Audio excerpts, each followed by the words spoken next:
Ja, dit was verschrikkelijk spannend weer dit moment. Want het skip ging in de heugte en we wisten hier nog net of dat slagje zoer. En als het dan heven zal, dat is verschrikkelijk.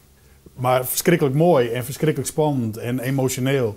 Die dag, als ik mezelf weer waarom zocht, dan maak ik een beetje om geniezen. Omdat ik de hele tijd stiek met tranen in de ogen. Ik zie de goelen en meesken. En nou kom er even jongen. En applaus en meesken bleed. Dat wie een soort sfeer. Als het eer wil twijfelen dat het wel goed komt, zie je? Ja, daar heb ik wel aan twijfelen, maar dat heb ik net talitten, want dan komt het net goed. Maar hoe doe je dat net talitten? Gewoon monomaan blowen en denken van, dit is zullen gebeuren. En op het moment dat het kind vanzelfs ontploffen, dat het net goed gaat, of wat dan ook, dat het net lukt.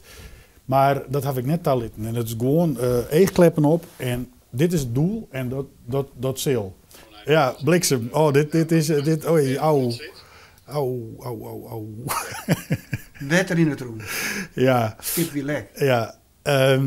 Dat wie echt een heel bizar moment. En ik dacht, oh nee, er komt wetter in het skip. En ik hier ijdele hoop dat dat net gebeuren zou. Dat wie een ijdele hoop.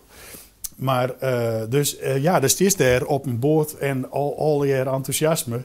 En ik dacht, oh shit, ja, hij is gewoon wel lek. Een sleepboot die had heel snel een pomp